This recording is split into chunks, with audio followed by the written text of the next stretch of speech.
The teacher continues to stare out at all of us, perhaps expecting us to have some kind of reaction. He repeats himself. Everyone runs out of time. Everyone runs out of time. I repeat, wait.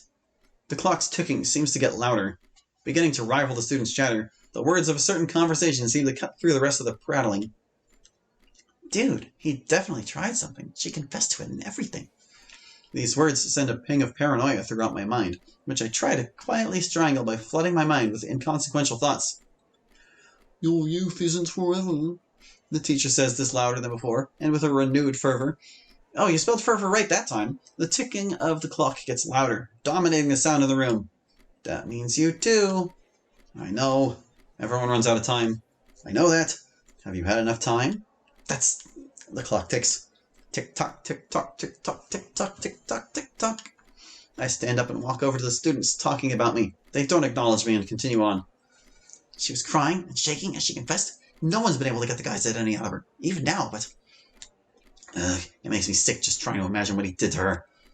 There's no way he didn't do something absolutely disgusting if she was like that. The teacher screams. Don't forget, your time is finite. Fate is approaching at the speed of light. The students continue. People like him are the scum of humanity. I would pay thousands to beat him to a bloody pulp. We should get a hunt together or something. Do some investigating and try to find out his name so we kick his ass. They're all ignorant. That's why everyone's so deplorable. They jump at the first chance to name me the villain when they don't even know the truth. You shouldn't feel bad. It's not true. I know. They're all running a mile when they've been given an inch. They don't even know who the person is. They're so far from any actual answer, and yet they act like they've got the whole case figured out. I know. Do you? You seem to hear me, but are you actually listening to what I'm saying? You've done nothing wrong. Stop feeling guilty. I am listening. I don't feel guilty at all. You can't lie to yourself. The clock continues to tick-tock, tick-tock. I can't actually go to the history right now. Everyone here's wrong. They're all defective. They're all disgusting. You're the only sane person in this asylum. The teacher belts out a string of unintelligible sounds. Oh, clocks! Tick-tock, tick-tock, tick-tock. Everyone is clocks. They all talk. Tick, right to left. Seconds to minutes. Minutes to hours. Hours to days. Days to months. Months to years. Years to decades. Make it stop. Turn off that clock. Turn off that damn clock already! Grabbing a chair, I hurl the object of the wall clock, shattering its pieces. The debris just barely misses the teacher. The ticking doesn't stop, though. I place my head between my knees and I huddle into a fetal position. You're running out of time. I know that! Why aren't you doing anything? I don't know what to do! Do you know anything? You're pathetic. So helpless. Useless. Stop projecting onto them. You're the misguided one. The ignorant, the filth, the insane. I know. Can't you say anything else? The students in front of me became increasingly slower. The teacher begins to cry. The clock continues to talk about me. People like him are the scum of humanity. Wastes of space, energy, and time. When we kill him, we should throw him into the ocean and let the fish feed upon its remains. The students tick-tock. My thoughts become drowned out by the sound of the clock. The students yelling becomes nothing but white noise in my brain. The teacher has stopped speaking and stares knowingly.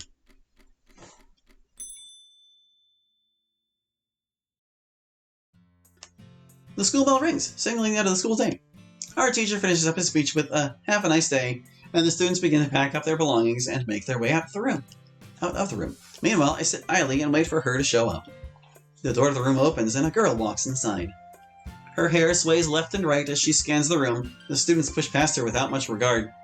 Once the room has been completely emptied, she spots me near the back and lights up instantly with her trademark smile. She rushes over to me and finds a seat on top of my desk. On top is two words you don't need to hyphenate it. What's up? You forget? Inava's new isekai came out yesterday, which means that the scanlation is going to be finished tonight. And apparently her name is Kamuko.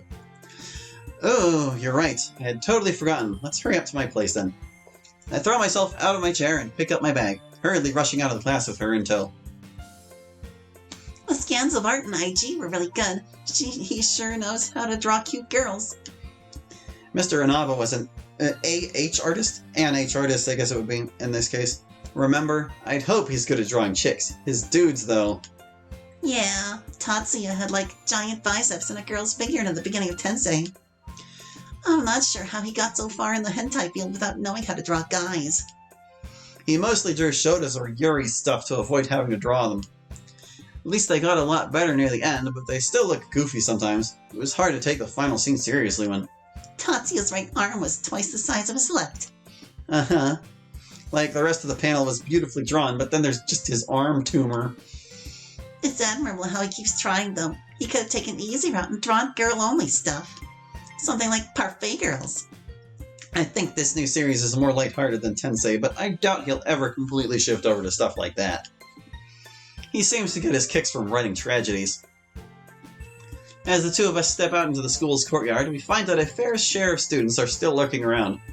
If I had to guess, most of them are in clubs or something. Lots of us freshmen joined a club or team first chance they got, huh? Mm-hmm. I don't get why they would want to stick around school longer than they have to, though. Those uniforms are way too restricting. Hey. I glanced down towards her chest, wondering what she could possibly be referring to. I saw that. Sorry. I look away in shame as the two of us walk past a group of students, one of them taking a look at us before turning back to their friends. Aren't you worried about your headband drawing attention? Her hairband, brandishing a pair of soft-looking cat ears common in anime, is her most prominent feature. I'm amazed she can manage to wear that thing all the time. It's not like there's anyone who cares. No one's pointing it out or anything. I take a glance around us and confirm her conclusion. It seems no one is paying us any mind. I guess so. I'm just saying I'd be way too self-conscious to wear it, especially if I did the same thing you were doing when you met me. Hey, that was just a phase, all right. I had finished a bunch of Magical Girl anime over the summer and was hypnotized. That stuff corrodes the brain. I take a moment to clear my throat and... Yan, in this name of love and peace, I will strike down all that embodies evil. Oh, shut up. She lobs a weak punch into my shoulder with a huff. I continue to laugh at the memory of her past self, while the two of us turn from the gates and down the street to my house. As I stifle the last of my laughter, I hear a voice from behind me call out. It's overly cheery and full of sunshine, so I immediately recognize who it is. Hey! Oh, hey Sayori. Turning around, I greet the source. She runs up next to me without seeming to notice Kamuko at all. You seem in a rush. Anything special planned? Before I can answer, my magical accomplice responds for me. Yeah, two of us are rushing to his place to read a new release. Oh, I see. Sayori seems to be slightly disheartened by Kamuko's presence, with the stride in her step dissipating instantly once she speaks. Okay, so yeah, I see you spelled dissipating correctly this time. Or was it another mod where dissipating was? I can't remember. I've played too many mods last week. So you two are going to hang out today? Yeah, might finally finish one of those 7 anime we started too. It would be a good time, for once there's nothing too interesting airing to distract us. What about that one show with all the cat girls? It's adapted from that Eroge. Okay, never mind. We're starting that one tonight. It's the weekend too. That means we can spend the night watching it too. Or even start one of my... We're not watching a Magical Girl show. If your talk of corrosion is right, then I want nothing to do with that genre. The mental negatives are temporary. The spiritual and emotional positives are forever. If it makes me a smooth-brained chunibu like you were, I'm perfectly fine missing out on those benefits. I have no idea what a chunibu is. Kamuko continues to try and persuade me, but I remain firm in my anti-magical girls stance. Sayori continues to walk beside the two of us, despite not speaking. She keeps her gaze firmly on the ground before speaking up. Sounds like you two have a fun weekend planned. I won't get in the way, so I'll see you later, alright? Huh? Oh yeah, bye Sayori. With that, she begins to rush ahead of us. It begins to rush. You don't need... Her again. Huh? What was that? I turn to try and get Sayori to repeat herself, but by the time I do, she's already far ahead of me. In my quick turn, I end up tripping over my own feet and lose my balance, sending me straight forward into the pavement. Ah! What a klutz. I awake from my dream and find myself at my desk in school, right after the day has ended. Rubbing the sleep out of my eyes, I look towards the wall clock and barely make out the time. Sayori's... What? How do you know I was here? From behind me, Sayori cries out as I accidentally foil whatever plan she had to surprise me. Oh, there you are! You took so long I ended up falling asleep waiting for you. It wasn't that late. I only had to stay after for 5 minutes at most. You just need to get more sleep. Maybe. Let's just get going. Alrighty, have you finally thought of an apology? Yeah, I did. How does sorry you're so irritable sound.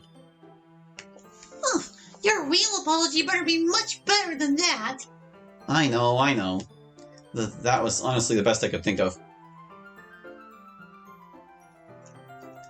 The two of us make it to the club room and find it to be completely empty minus one other member. Looks like I don't have to apologize yet. Yuri seems relieved to see the two of us walk in. Ah, so there is a meeting today. I was beginning to worry that today's had been cancelled and I simply missed the text. Where is everyone? I'm not too sure. I came in and there didn't seem to be anyone here, so I just decided to wait. Late, not even 2 weeks in. What a president. Natsuki's absence has come to be somewhat expected at this point. Ever since last week, she's only joined a couple of meetings. It definitely makes this situation sting more. Sayori walks over to Yuri's desk, while I find a place in the back. The two of them talk briefly about something before Sayori walks over to me. I'm going to go look for Monica. You keep Yuri company. That's going to be... A good chance to make friends. Good luck. Sayori sets off with a smile and a thumbs up, leaving the two of us alone. Our gazes seem to naturally inch towards each other, but the moment we make eye contact, we both turn away in embarrassment. Despite being around each other for a week now, we're still completely unable to talk to each other. I don't think I didn't notice that her expression is constantly changing for this scene, and I appreciate that. There were more words. God, this is so nerve-wracking. The last time we spoke to each other was... just thinking about it makes my face twist up in embarrassment. I mean, you guys talked about other stuff before. I guess this is just the last time they talked one-on-one was when they met in the library.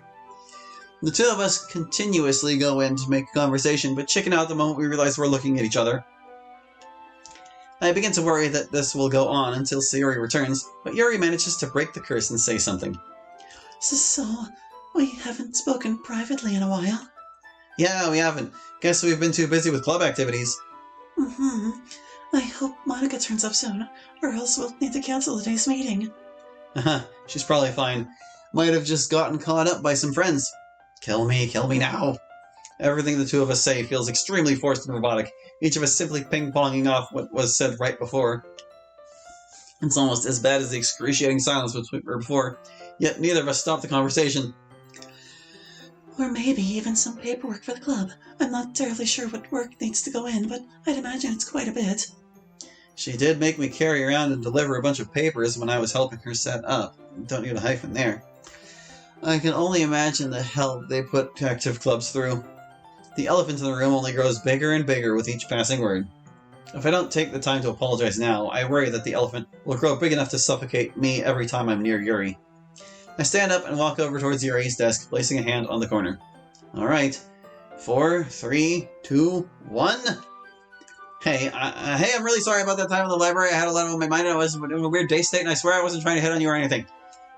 I managed to spurt out what's been bothering me this whole time in one continuous breath, and the relief I feel is instantaneous. Instantaneous. Oh god. I've forgotten how to spell instantaneous, but I know this isn't it. Yuri looks surprised by how easily I seemed to mention that topic, and her gaze remains glued to the floor as she pushes out her own response. It's all right. I figured you weren't that kind of person after our second club meeting. Sayori and Monica both seemed to like you a fair bit, so I can't imagine you being like how I originally thought. She plays with her fingers as if she is performing some kind of secret ninja technique as she speaks, the blush on her face growing brighter and brighter with each word she articulates. Hearing her accept my apology feels as if a gigantic weight has been lifted off of me, as I can practically feel the tension between us evaporate. The two of us make proper eye contact for the first time, and Yuri gives me a sincere smile. One that I can't help but return. In this moment, I'm reminded once again of her natural beauty, but there's also a gentleness to Yuri. She's obviously not too big on people, and, if I had to guess, finds her comfort in her own mind more than potential friends. In that regard, she's very much like me. How much progress have you made in your book so far? Book? Oh god, our books. I had been so caught up on the Natsuki thing that I hadn't even made a dent in my book. Do I even have it with me? I think I just threw it on my desk and left it there. You didn't get to it. I suppose some people would be too busy. Did you have too much homework to focus on? Nah, Oh my god, I forgot my homework too. Yuri giggles, clearly amused by my scatterbrained responses. You and Sayori seem very much alike. It's little wonder how you two became such great friends. You've got your story wrong. I'm like this because of Sayori. Her airheaded behavior starts to rub off on you after enough time. She seems to think something over in her head before continuing. That might be true. If you mind keeping this a secret. Yuri waves her hand towards me, indicating she has something she wants or wishes to share privately. I lean in close, even though we're the only two people in this room. I've been forgetting to read mine too. Yuri seems to be the most composed out of us, or at least equal to Monica, so her being forgetful strikes me as something equivalent to Sayori controlling her appetite. An anomaly. But at the same time, it fills me with a sense of elation. It feels as if I've seen a side to Yuri that someone wouldn't usually. I'm usually much better at keeping track of mine, or time. But the moment I get home, I just get so lost in thought that, when I come to, there's barely enough time to even sleep. I get like that sometimes, though I'm usually looking at some sort of forum board and just get lost in a long chain of comments. But all of a sudden, it's 4 a.m. and I've spent the day tracking fan art down, so at that point, I've gotta trudge through the night. Yuri reaches down and begins to sift through her bag, quickly pulling out, presumably, her assigned book. Well, while we have the chance, I should try and make up for lost time. Taking a look at the book's cover, I quickly recognize what Yuri chose. Sayori, huh? In her hands, she holds a copy of The Great Gatsby. Well, it was very hard to turn her down. She was very excited when she saw this in the basket and repeatedly told me about how good it was. I had never read the story before, so I figured now was as good a time as any. I wish she'd told me more about it than just how good it is, though. I know next to nothing about its actual plot. You don't need the apostrophe there. I think I remember a small bit of it. This dude moves to New York to work as a banker in the city, and he ends up moving next to this really rich dude named Gatsby. Then the dude finds out Gatsby is actually deeply in love with the banker's cousin, and he ends up setting up a date between them, which is a problem because his cousin's already married. The whole book is basically about the mystery behind Gatsby's life, mostly his love life, though. Yuri gives a slight smile and a nod to show that she's listening.